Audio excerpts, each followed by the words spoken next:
I decided to show you how to make a blouse that would match this suit that I own. This is a jacket that I copied from a jacket that I had bought. I liked it. I liked the fit. So I decided I'm going to make a jacket just like that because I really like that jacket. And this is the jacket I made. Copying a garment isn't really that hard, but that's not what this video is about. This video is about making a blouse to go with this suit.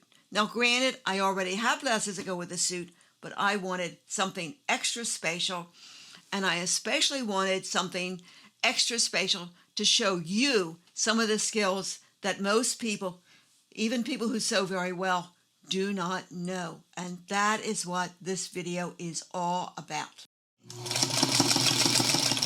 Hi everyone, I'm Laurel Hoffman, and I'm sharing with you in my books and videos the information I learned when I was trained in the industry.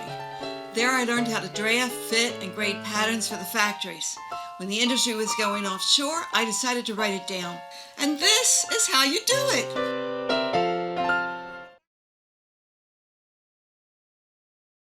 In deciding what to show you today, I decided that I would make myself a blouse that would go with my suit.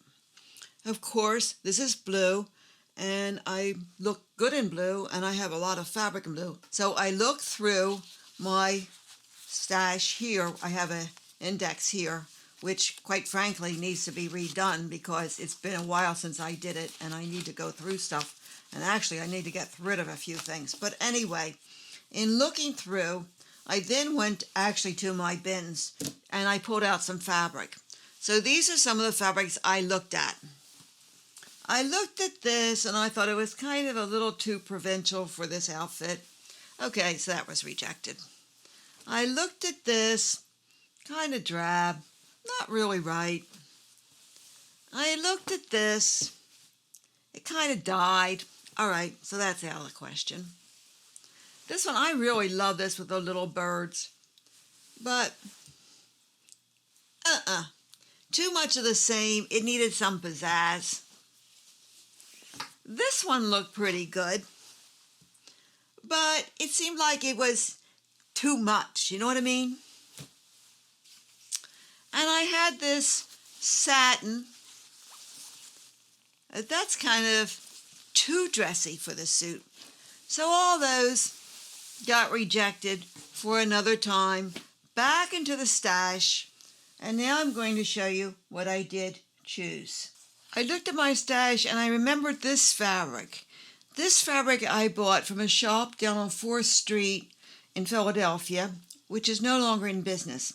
He kept moving from one place to another. I said, why do you keep moving? He said, well, I think the business would be better at such and such a location. I said, no. Stay where you are so we can find you. You keep moving and you lose your customers. Anyway, unfortunately, he's no longer there. And a lot of other great fabric stores went too. We still have some very good stores on 4th Street, but a lot of them are gone. And the one where I bought this is no longer there. But I really liked this fabric at the time. So I pulled it out and voila! I decided that would be really good with this suit. Now, I don't know whether you agree with me or not, but I decided to make it. And there was enough fabric that even if, when I'm through with the blouse and it's all done, if I decide, hey, I don't think that goes with that jacket, there's enough fabric to also make a skirt. Now, not that I wear skirts anywhere, but I always think I'm going to wear them. So anyway, I decided on that. Now, this happens to be a chiffon. And if you know anything about chiffon, you know you can see right through it. And so this meant that the bodice of the blouse would need to be lined.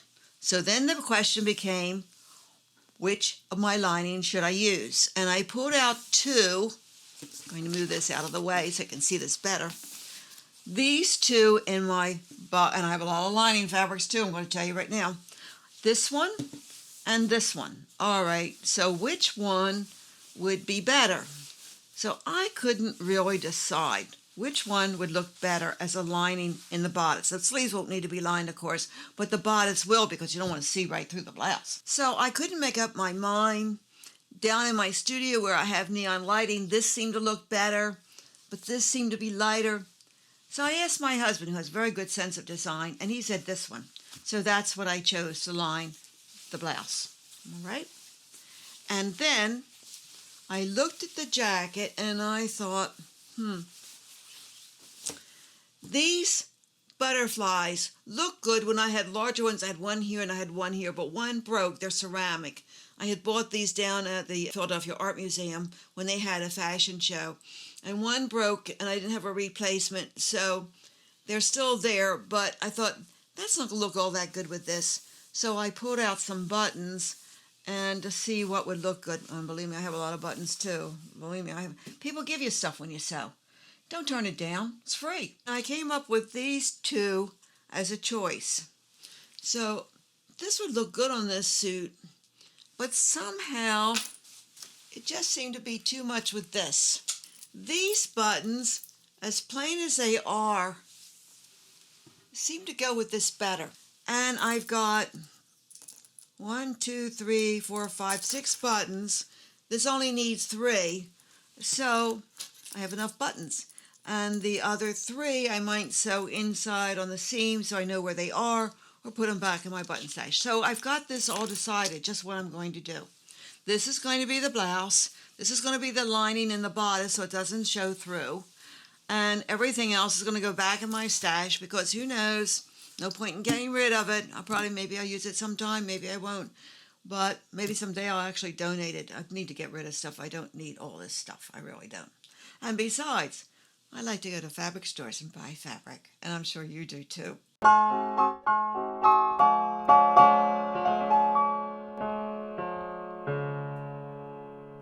I'm now going to show you some of the steps involved in sewing a high-end blouse.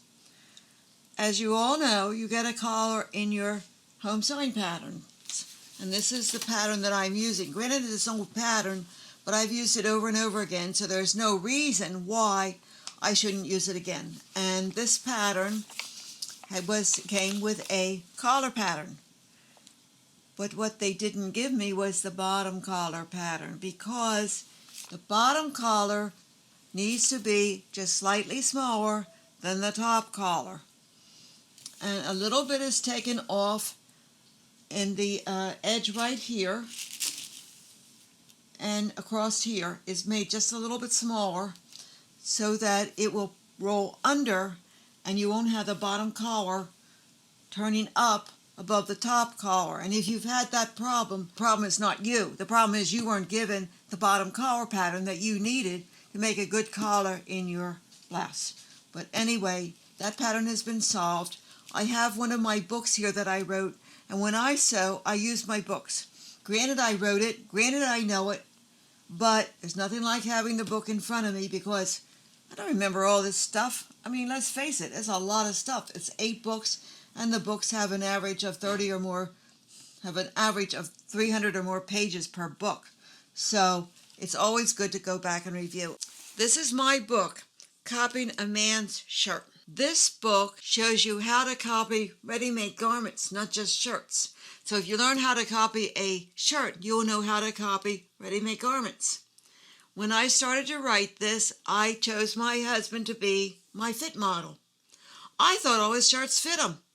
No, they don't fit him. I couldn't believe it. Here is information on how to copy your husband's, your man's shirt that he prefers, and then correct it so it fits him perfectly, not just sort of. And when you're done getting the patterns to fit, guess what? All the information you need to sew it is in here too. When I started to write this book, I sewed my husband's first shirt using the methods that I use for everything else. Didn't work. I said, the industry knows something I don't know, and I'm going to figure out what it is. And it's in this book.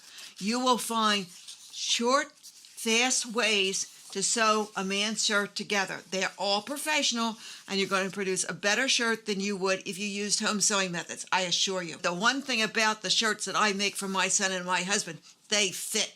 And the shirts that they're bought in the store, they can manage, but they don't fit like the ones I make. And that's what you can do with this book. You can make a shirt for the man of your choice that fits and looks great. Go to Barnes & Noble. It's Copying a Man's Shirt. That's the title. Laurel Hoffman, 2 F's, 2 N's. If you have any concerns about this, get on my YouTube and tell me. I want to know. I'm interested in your reaction to not only this book, but to everything I'm putting up on the net and putting out for people to purchase. Thanks for watching. All right, so now I have the bottom collar, and because this is chiffon, I'm lining it. So think of this as one ply, although it's two. That's the bottom collar. Here's the top collar. It has the chiffon and the lining, and it also has the stiffening. In blouses, you have the stiffening underneath the top collar. So what we've really got here is 5 plies of fabric, but we're considering these two as one ply, these two as one ply, and the stiffening. Now I'm going to sew this together. Now this is not the way you usually sew a collar together, but this is high end, and I'm showing you some of these techniques so you know that what I'm showing you is not just what's done out on the factory floor. What I'm showing you isn't done out on the factory floor. This is what's done in high-end designing departments. The points have been mitered so as to cut down on the extra fabric so that I don't have to trim it after I've sewn it. I'm laying it very carefully. Chiffon will do just about anything, so you have to have a lot of control over it. And I'm putting it under my sewing machine, and it's going to be sewn on a 1/4 inch seam allowance.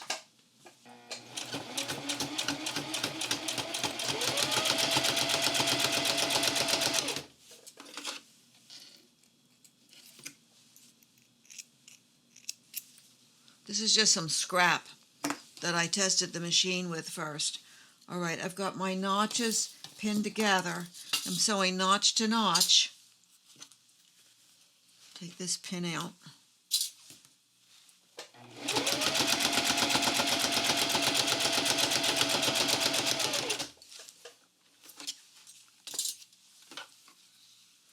And now I'm going to line it up. See, what's happening here is that the bottom collar on top, because it's a slightly shorter length than the top collar. If I put the top collar on the bottom, the feed dog will take up that extra because the feed dog moves faster than the presser foot.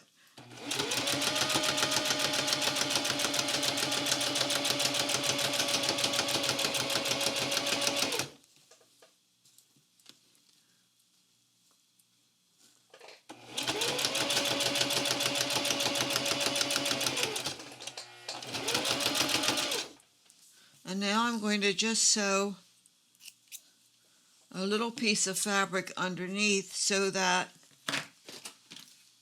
when I go to sew the next time, it'll catch easily.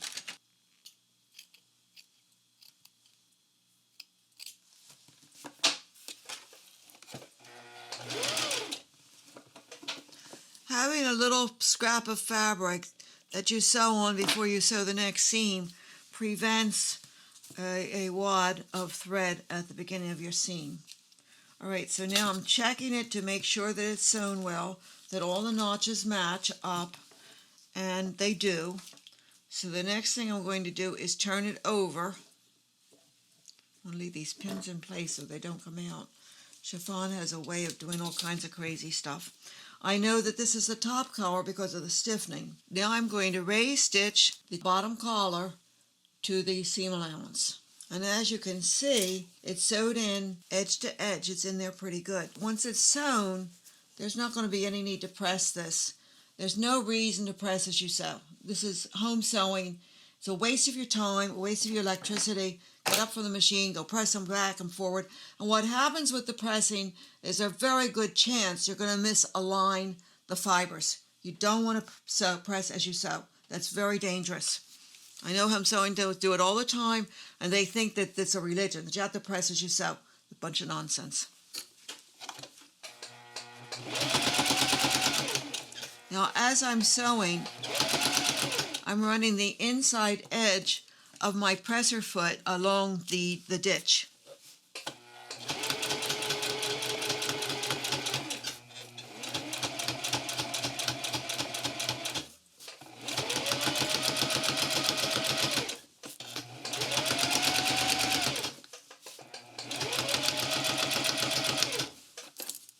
I'm making sure that the seam allowance is underneath the needle as it sews. I don't need that pin now, take it out because it could cause trouble.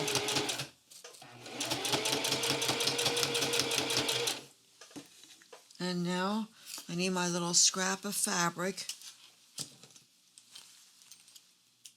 which I'm just going to sew in.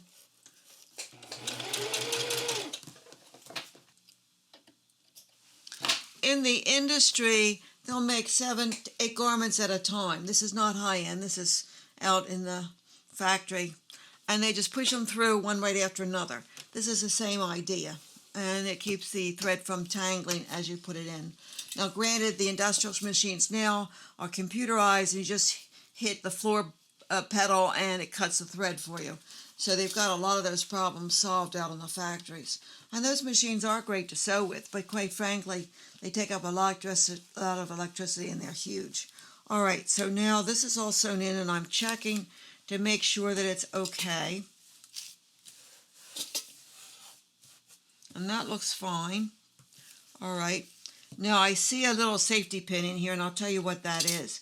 As I did the cutting, I put a safety pin in on the wrong side of the fabric to make sure I knew the wrong side from the right side. So these little pins are going to turn up, and that is preventing me from finding out that I have sewn 2 left sleeves into this blouse. I don't want to do that. I want to stay stitch this together. I think the home store is called understitching or something, but it's called stay stitching. Stay stitching means it's making something stay in place. And I'm going to sew that because this is going to be sewn to the neck edge of the blouse, and I want to have it under control. So I'm going to put the chiffon down to the bottom, because chiffon has a tendency to shift on you. And that way I've got control over it, and that'll hold it in place. And here we go.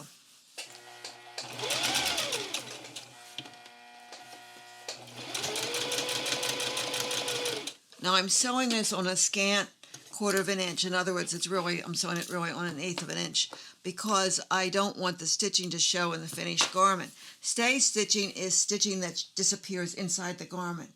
It enables you to sew another seam which will hold the garment together.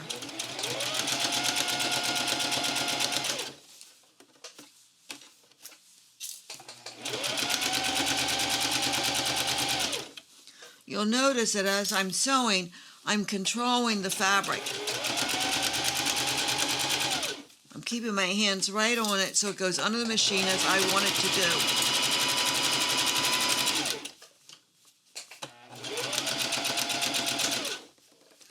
All right, and now we've got the other side as well. See, it's lined. Because it's face lined, it really needs to have stitching like that as well, and I'm going to do the other side too.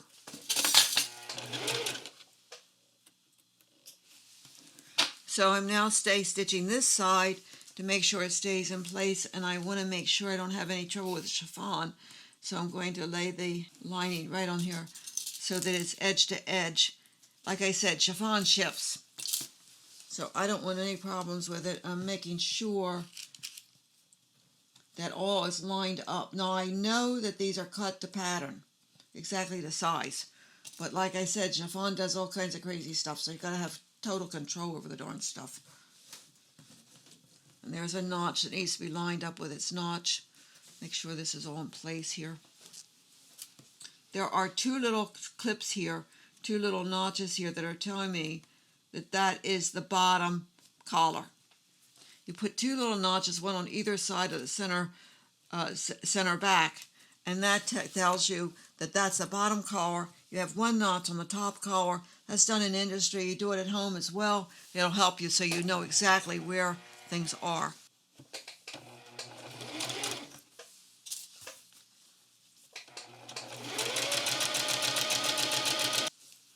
Let's see, felt like I had a pin underneath, but I don't.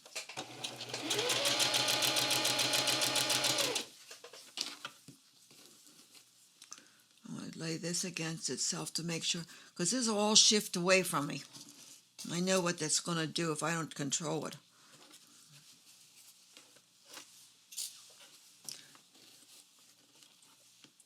Your machine can sew over pins, but your needle can't. So don't let any pins run underneath the needle.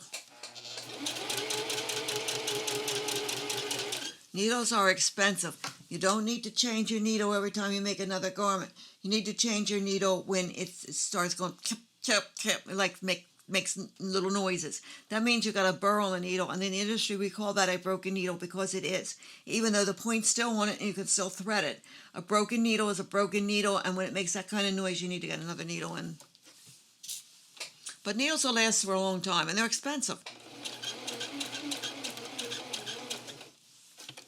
The fabric is kind of acting up, so I'm going to make sure I get that under control before it gives me any trouble.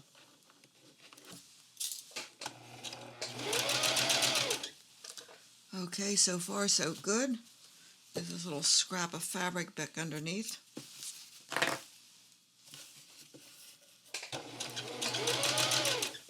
There we go. And now I like to get these pieces set up and ready, and then when I go to sew the garment itself, there's something pulling there that didn't do so well, so I've got to go and fix that. Always check your work, because let me tell you, things just get out of whack easily when you sew. I have lots of stitch rippers and I use all of them. And my stitch rippers, here's one of mine, my favorite, and you can see that it has been really used a lot.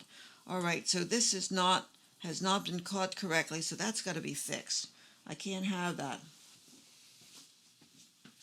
Alright, so I've taken out these stitches here and I'm going to fix it so it lies flat. I've never made anything where I didn't have to fix something, and often, many times, I have to fix a lot of things with making a garment. When you find you've got a mistake, stop, fix it right then. Because if you don't, you're going to find that after you do 5 or 6 more steps, you're going to have to go back and fix it, and all the other steps are going to have to be taken out too. So you might as well fix it in the beginning. I always said to my students when I taught in college, make a mistake, join the human race. That's it. You don't learn anything if you don't make mistakes. You have to learn. You have to learn to fix your mistakes, because that's the way it is. Nobody's perfect. Nobody sits down and sews a dress or a garment, whatever, just goes right through it and nothing happens. At least I don't know anybody. Maybe there's somebody, but I don't know anybody. All right, so here we go. I'm going to fix this.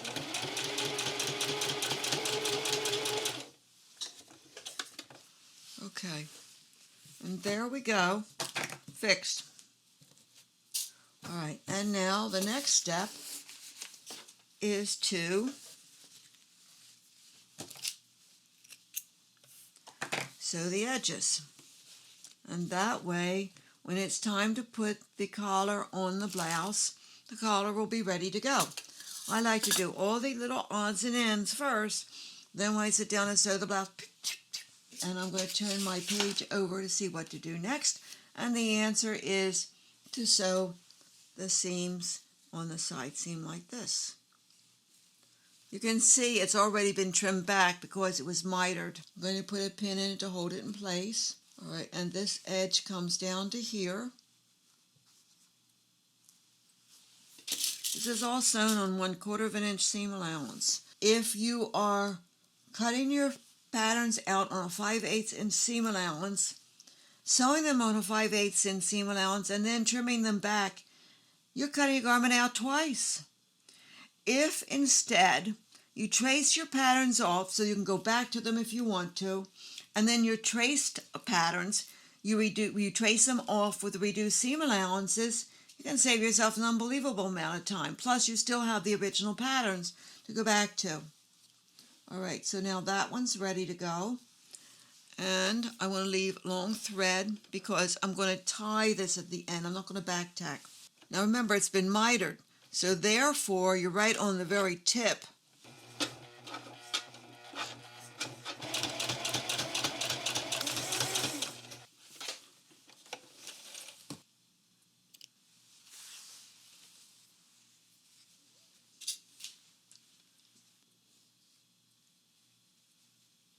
This could have been back tacked. It really doesn't make much difference, this little piece here at the end, but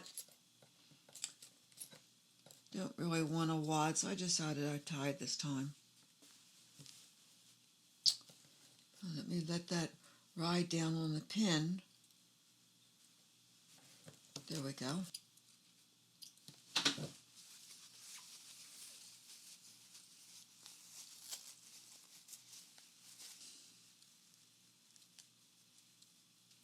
I'm going to use my scissor points and see if I can pull it out. I know there's an easier way. Some of you know it. You put a thread in it and a whole bit, but I don't bother with it. This is not looking too good. This has got to be snuck back in there. Come on.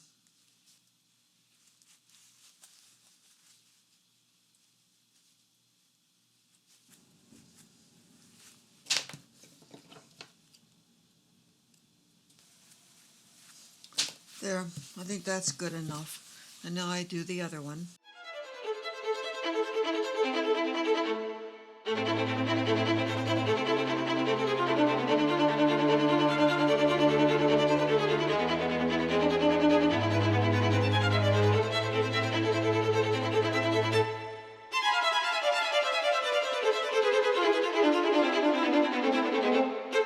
There we go. All right, so the collar is now ready to be sewn to the blouse. That's done. We're going to put that aside and leave it until we're ready to use it in the garment.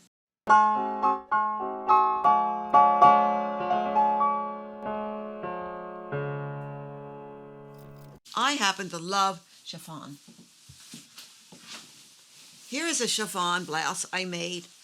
I think the reason I like it so much is because of the challenge. It's not easy to work with at all. When you cut it, you definitely need to cut it over tracing paper. You put the tracing paper down, you lay the chiffon on top, lay it out so it's on grain, and then you cut the two plies together. Plenty of people will tell you, oh, no, you should never cut paper cut paper with your shears. I've done it over and over again. I have yet to have my shears dull from it. No problem at all. I wouldn't cut cardboard or regular paper with my shears. Good heavens. But tracing paper doesn't seem to be a problem. This fabric, this is chiffon, and as you can see, it's lined. There's a lining in it. And I bought this out of a barrel down on 4th Street. They were obviously trying to get rid of it. I think it's polyester, of course. But as you can see, it's been all cut to match. I love to wear this. And it's a perfect color for me. I look good in gray and white. And you can see it's got these big fancy buttons that I bought at Tender Buttons, which is no longer in business, unfortunately. It was in New York. Now, with chiffon, the big problem is buttonholes. If you know anything about sewing buttonholes in chiffon, you know you don't do it. And here's the trick. You put the button on the right side and you put snaps underneath. I learned this when I went to a fashion display at the Guggenheim Museum in New York. And this, I didn't bother to line this part of the snap, but this I did. And I have lining on there. I've lined it with the same fabric as the chiffon. It's hard to see it, but you can see it picks up the color. And that's the trick with this. And you can see there just a couple stitches through so it holds it in place. And this, of course, is held in place. The button is sewn through and the snap is sewn on here. And that's how you deal with that. Another thing I want to show you, which is really, really nice to have, is, let's see, I don't seem to have them in here. Here we go. Lingerie straps. See this? This is high-end. I learned to do these when I worked at Ann Packard Dooning. This was years ago. She had a boutique over on Main Line. Let me tell you, it was like walking into heaven. White carpets, wall to wall. I was being trained there by 2 European master tailors who were making gowns for the mainline women who would be attending John F. Kennedy's inaugural ball. And believe me, they knew how to sew. But they knew high-end European. When I went into industry, I was trained by Judy, who was also a European master tailor, but she also knew industrial. And so I learned both. And what I'm showing you is a combination of high-end European and high-end couture industrial. And the combination is better because you come out with, it's easier to sew together.